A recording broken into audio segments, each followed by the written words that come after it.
Hey guys, Durf here. Today I'm gonna give you a tour of my backyard. Um, so right here I got America. What's that? This is my garden. Um, I think I need to water these because the sun's out. Um, and then this is the only flower I have in the backyard.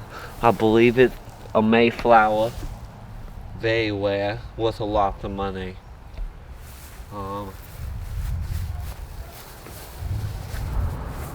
this is my tent.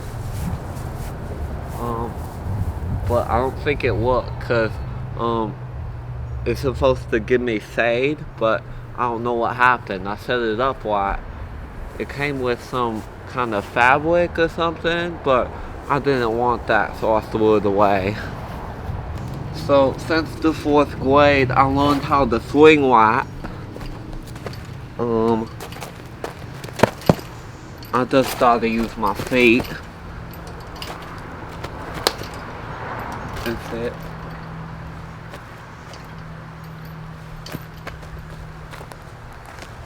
And I'm 7'3".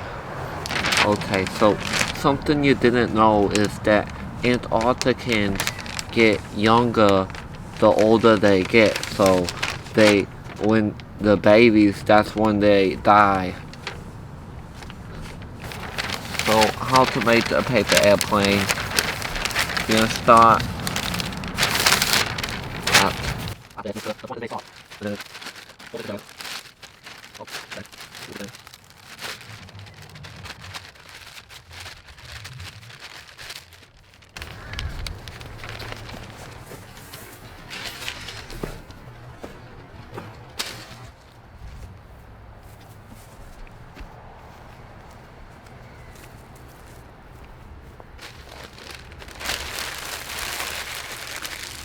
biodegradable.